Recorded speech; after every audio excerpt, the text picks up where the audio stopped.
Hello. The field of glaucoma has seen tremendous advances in the last decade or so, and we have here with us today someone who has contributed significantly to these advances. Welcome, Dr. Sanjay Asrani. Thank you. We're recording these questions in the form of an interview for distribution amongst all the POS members. So, with the benefit of your years of experience, what would you say a basic glaucoma evaluation includes? That is, besides the gonioscopy, 90D and disc evaluation and the applanation. Part of the glaucoma evaluation should include mainly the history. History is very important to be taken from the patient as to what their previous medications for their eyes have been, their oral medications, their family history of glaucoma, history of injury to the eye, history of migraine, history of low or high blood pressure, and things like that. In terms of even blood pressure control, how compliant they are with their blood pressure medicines, that can give a clue to compliance for glaucoma medications. In the examination, it will definitely include the refractive error, that is to know is the person a high myope or a high hyperope, because that can clue you in as to what kind of glaucoma are you looking at. Is it a low tension glaucoma in the case of a high myope, or is it a angle closure glaucoma in the case of a hyperope? Besides that, as everybody knows, one has to do a good gonioscopy, but one must preface that with a good von Herrick test as well, because that can clue us in what the angle is under normal lighting conditions. The state of the lens is important, because if the patient is having an incipient cataract that might be contributing to the glaucoma, one can remove the cataract and help pressure control. Optic nerve evaluation is important in terms especially of nerve fiber layer diagnosis of nerve fiber layer defects, and measurements with other ancillary testing, if available, can be helpful, but a 78 diopter lens is pretty much all that one really requires. Intraocular pressure is important, but it is more important to collect that over time rather than one snapshot. So, you've done a lot of work on anterior segment OCT. Would you feel that in the future this will replace gonioscopy and disc evaluation, especially in pediatric patients where one machine can give you anterior and posterior segment evaluation? Yes, I think OCT will be a technology that will come in the future combined in one machine that will allow us to assess both the anterior segment and the posterior segment. It's vital now in pediatric patients because it helps us do tests that we otherwise are not able to do, like gonioscopy and visual field testing.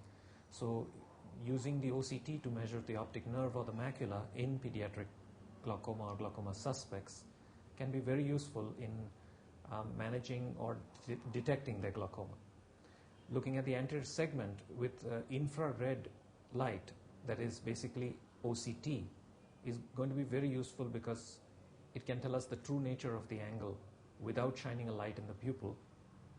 The gonioscopy may be replaced in part by OCT in the future, but will not be replaced completely, because even if you have OCT, one cannot detect neovascularization of the angle, one cannot detect the overall structure of the angle, because OCT gives you cross sections and doesn't give you a overall appearance. So in the future, I think those two instruments will be combined in one, but you will still need the traditional techniques of imaging, such as the 78 diopter lens to look at the nerve and the gonioscopy to look at the angle. When you consider only the posterior segment, do you feel the OCT has an edge over the GDX and HRT?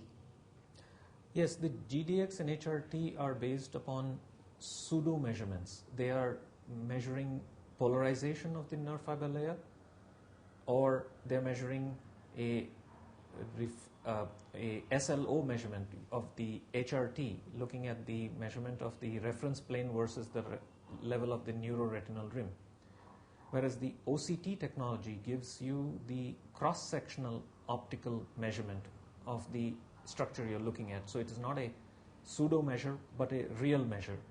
And therefore, it can be used to not only measure just the nerve fiber layer, it can be used to measure nerve fiber layer and ganglion cells. It can also be used to measure the entire retinal thickness, which, if it is reduced, it can clue you in to the fact that the person might be losing ganglion cells and nerve fiber layer, since other layers are not affected in glaucoma.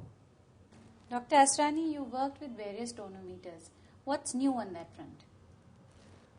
On the front of tonometers, the eye care tonometer is going to cause a revolution in our field because it is fairly accurate.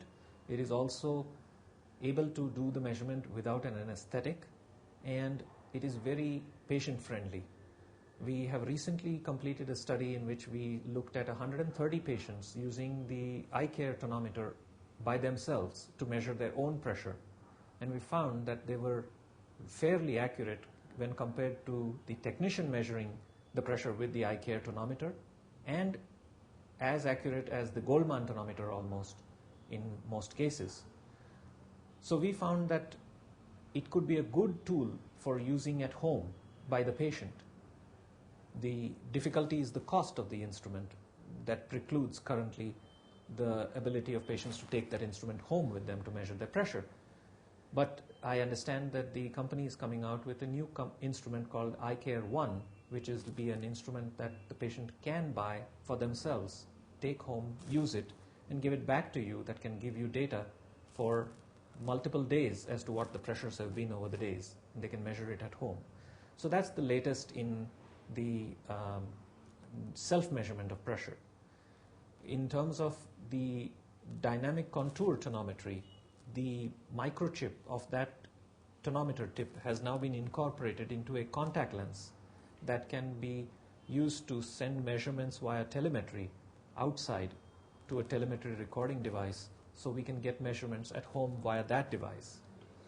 The ocular pulse amplitude that is also measured by the DCT or the dynamic contour tonometry has some value in glaucoma diagnosis because it may correlate to the blood supply of the optic nerve. So these are the newer things in tonometry. So what's your experience with the ORE like? Do you feel that it will really revolutionize the way we look at IOP recording and the IOP measurement as a whole? The ORA, or the Ocular Response Analyzer, is a instrument that we used it for a little while, but we haven't been using it very frequently in our clinics. And that is because we possibly don't understand the full importance of corneal hysteresis. Yes, corneal hysteresis is important because we measure pressure through the cornea, and the elasticity of the cornea might give us a clue as to the elasticity of the sclera and the lamina cribrosa, Right. which might play a big role in the glaucoma development and management. But until we understand its importance and its role it plays, we don't know what to do with all those numbers and measurements that we get out of the ORA. So currently we are not using it that frequently, but it might play a bigger role in the future.